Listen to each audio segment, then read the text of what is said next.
Ang kasaysayan ng Pilipinas ay puno ng yaman mula sa mga sinaunang kabihasnan na humubog sa ating kultura, pamumuhay at pagkakakilanlan. Bagaman maraming pagbabago ang dumaan sa ating lipunan, nanatili pa rin ang mga ambag ng ating mga ninuno na patuloy natin nakikita at ginagamit sa kasalukuyan. Una, sa larangan ng agrikultura, ipinamana ng mga sinaunang Pilipino ang kaalaman sa pagtatanim ng palay gamit ang payew o hagdang-hagdang palayan, gaya na makikita sa Banawe Rice Terraces.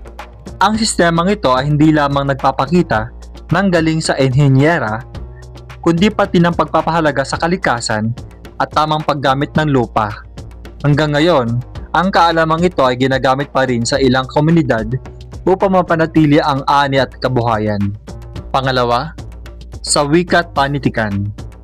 Malinaw ang impluwensya ng ating mga ninuno sa paggamit ng mga salawikain, bugtong, alamat, at epiko gaya ng Biyag ni Lamaang at Hudhud ng Ifugao.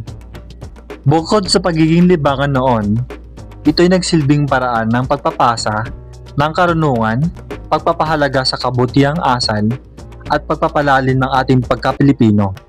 Pangatlo, sa sining at arkitektura, ipinakita ng sinaunang Pilipino ang malikhaing pag-iisip sa paggawa ng bahay kubo na akma sa klima ng bansa.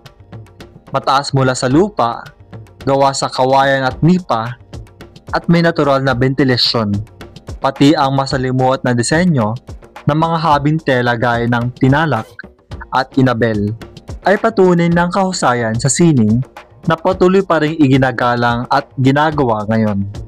Pang-apat, sa sistemang panlipunan at kaugalian, ipinasa sa atin ang bayanihan, ang diwa ng pagtutulungan, at ang pagpapahalaga sa pamilya bilang sentro ng lipunan.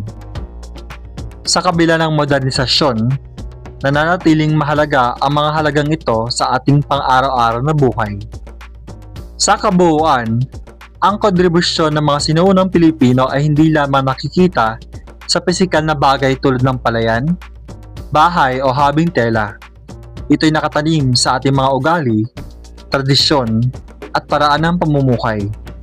Sa pamamagitan ng patuloy na pagpapahalaga at pagpapanatili ng mga pamana ng ating mga ninuno, napapanatili rin natin ang ating pagkakakilanlan bilang tunay na Pilipino sa makabagong panahon.